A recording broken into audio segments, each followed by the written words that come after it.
So I'm a Coach Trent Miller. I'm the head football coach and campus athletic coordinator here at Willis High School.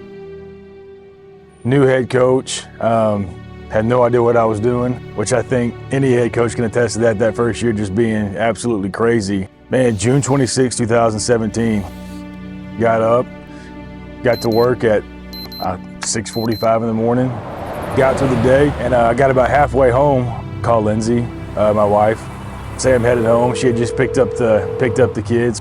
Hello. And Sadie, our little girl, she was two and a half roughly.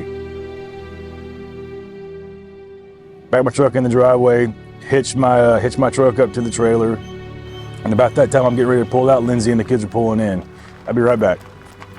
So I start pulling out down the driveway, and I hear this bump, feel this bump, thinking, man, I either hit one of these tree stumps or I hit one of these dogs. We had two little bitty dash hounds. And then I look in my rearview mirror and I see Lindsay running over to the back of the trailer. I'm like, yeah, I hit a dog. So I get out of my truck and I run around and I see Sadie laying there, and immediately you just, you go into panic mode. Right.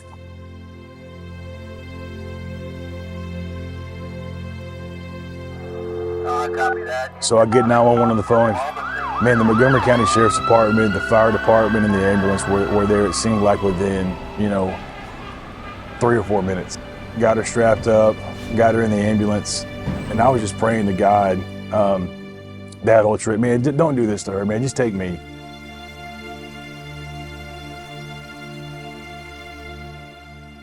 Because you're hoping that when you get to the hospital and they're starting to get her out of the back of the ambulance, something's different. They were still working so fast and so frantically, and we were there. It felt like days we were in there. And they probably knew that there was nothing they could do for her. And after, like I said, after another couple of minutes, the doctor, looked over at us and he said, "I'm sorry." Man, that absolutely destroyed me. But man, I collapsed right there, face down. My little girl right there on the table, gone from this earth.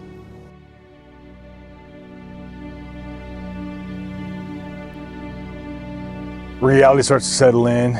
There's nothing more you can do. So we walk out of that operating room. Those automatic doors open up, and in that foyer area, Chip, then there was 500 people in that waiting room. I mean, just an entire army out there waiting for us. I didn't know what I needed, man. Yeah. God knew what I needed. The entire armor of God was there with us that day. It's unbelievable, man. Unbelievable. God at work. And then just this comfort. I know my daughter is where she's supposed to be. And it was in that moment I made peace with it.